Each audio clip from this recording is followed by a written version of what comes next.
How's it going, guys? My name is Tavarish, and today we're going to turn the interior of my 1991 Toyota MR2 into, wait for it, a 1992 Toyota MR2. Remember, kids, if you want to dream, dream big.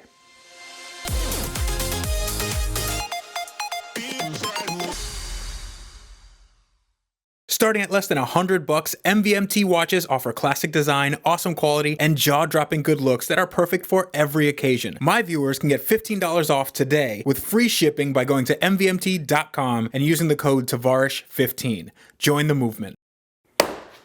All right, let's do it. So my last video left you guys off with me taking apart my parts car, and off camera I did even more work on the interior. Now the interior in this car, the black car that has some red accents now, is not in a horrible shape. When I got the car, the interior was mostly there, but it was missing some key components.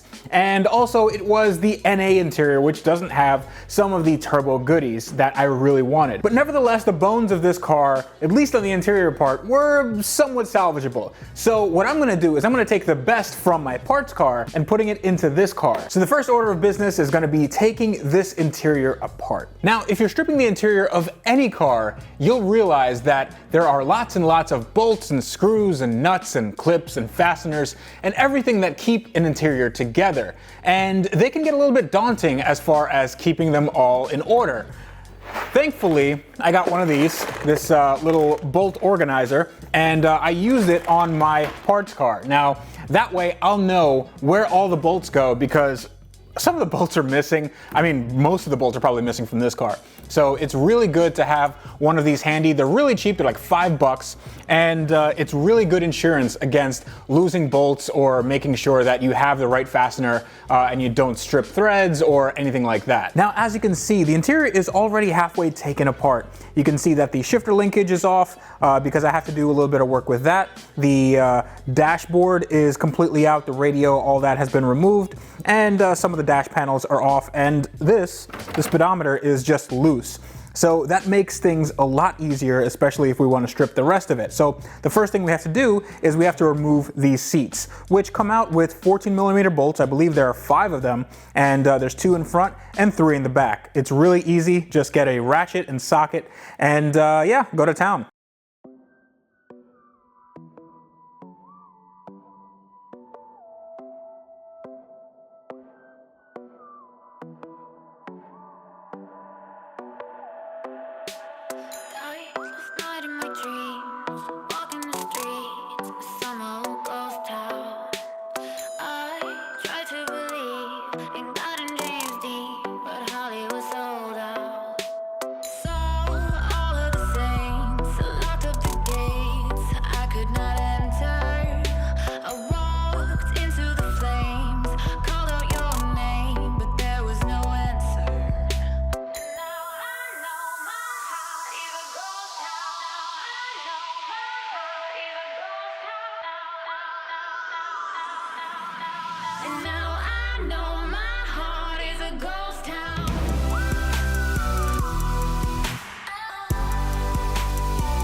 Now, I know it doesn't really look like it, but we are moving along quite nicely. The next thing we have to do is put in the center console. Now, the center console is not going to be the same one that I took out of this car. Center console is going to be from that car, and it is slightly different because the center console in the turbo versions, and I believe it was an option in the NA versions, I'm not quite sure about that, but it had this cool cubby here in the back, and there's more storage, and in a car this small, storage is at a premium, and it's definitely something I'd want to put in. What we're going to do is some of the dash panels fall apart over time, namely the panel that allows the center console to be screwed into the main dashboard piece right here. Fortunately, I took that piece off of my parts car, and what I'm going to do is I'm just going to glue it back on where it's supposed to go. In addition to that, there's some glue that came undone here on the door panel. I'm not sure if you can see that, but I'm just going to glue that back on, and that should be good to go. This should be good to go. And then we're going to just put on the center console, and after that, we should be doing just the finishing work, and then we should be done.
All right, now that that's coming together, I want to tackle something that is actually a common issue on the MR2s of this era. And that is what is missing right here. That is this weather stripping.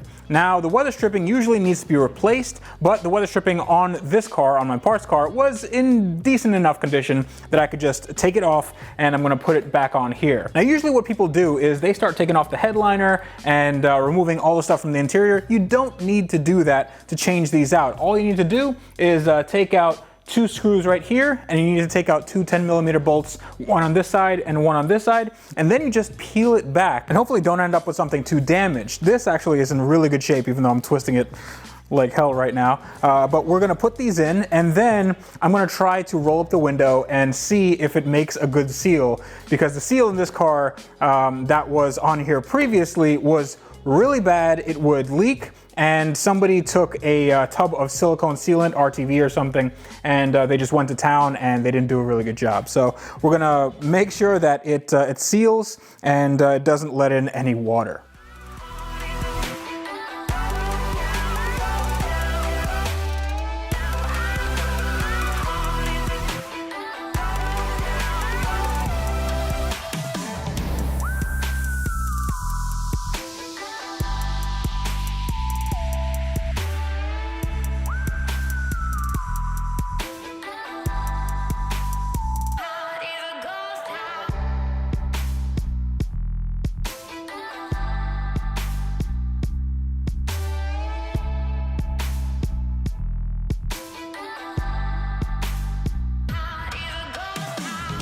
All right, that is done, and the only thing we have to do is put on the T-top roof, and it should slide right into place. This one was always a little bit finicky, but if I press down here, and it should close. All right, so that's closed. Now, some of you may have noticed that I didn't use any silicone sealant around the rubber gasket, and you're supposed to do that to give it that little extra bit of seal. The reason why is because I will be changing these rubber gaskets in the future when I do the paint on this car. Now, I'm not sure if I'm gonna do paint or plastic dip or vinyl wrap or something, but everything here has to basically come off again just so I get a really good seal. So in the future, I'm gonna have to take this all off, but for now, I just wanted to get this on just to make sure everything fit and also to assure myself that I could do it. So now I can take this car out again, put it in my driveway, and not be scared that it's gonna end up flooding itself if we get a rain. But the last part of that, and the last part of this video, is raising this window. And the window is, it's actually a little harder than I thought. It's actually a lot harder than I thought, because I thought that I could just swap over the doors from a power windows car and put it into a non-power windows car, and the car would be wired up for it, and all I have to do is connect harnesses and away I go. That ain't happening. This car is not wired up for it, and apparently every single option that you can get on an MR2, whether it's AC or power steering or what have you, they have a special harness just for all of those configurations. So this is a AC and power steering car, but my parts car was not, but it was a power door locks and power windows car, which this was not. In order for me to make everything work here, I'm either going to have to splice the harness and rip out everything from this car and everything from this car and kind of merge the two together, which takes a long time, or I can just do a custom wiring harness for the components that I do want, mainly the power door locks and power windows. So I'm gonna do that later because it involves a lot of going through the manual and going through various wiring diagrams.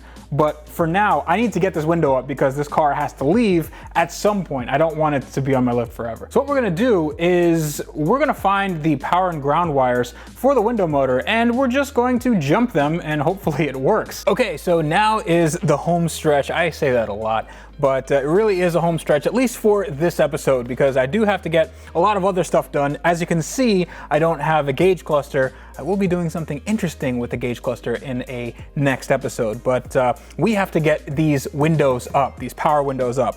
And I did a little sleuthing and did a little searching around, and the factory service manual for the MR2 tells me that this is the harness for, I can't even find the switch, Oh, here it is. So it's the harness for this switch. This is the master window switch.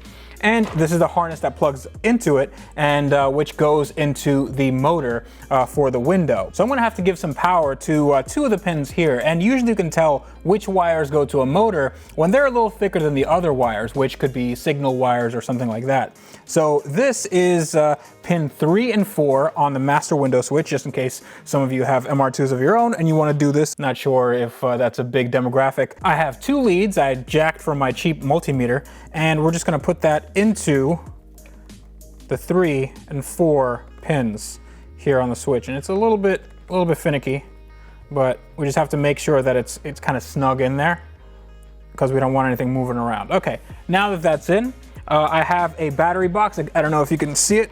Battery box here, just a regular 12-volt battery charger. We're gonna make a connection. Just basically put this in the jaws of the battery charger. Put that down, make sure it's not touching anything metal. And the ground side, I'm going to just touch that to the connector here. But first I need to turn on the battery box, and we should hear something. All right, since it's clicking, that means it's all the way down and it can't go down any further, even though the motor's trying. So what I'm gonna do is I'm gonna reverse the polarity here, and we're gonna do something that you probably should never do in any other circumstance, but we're just gonna put black to red and red to black. So black to red, and I'm going to turn it on. Red to black, fingers crossed.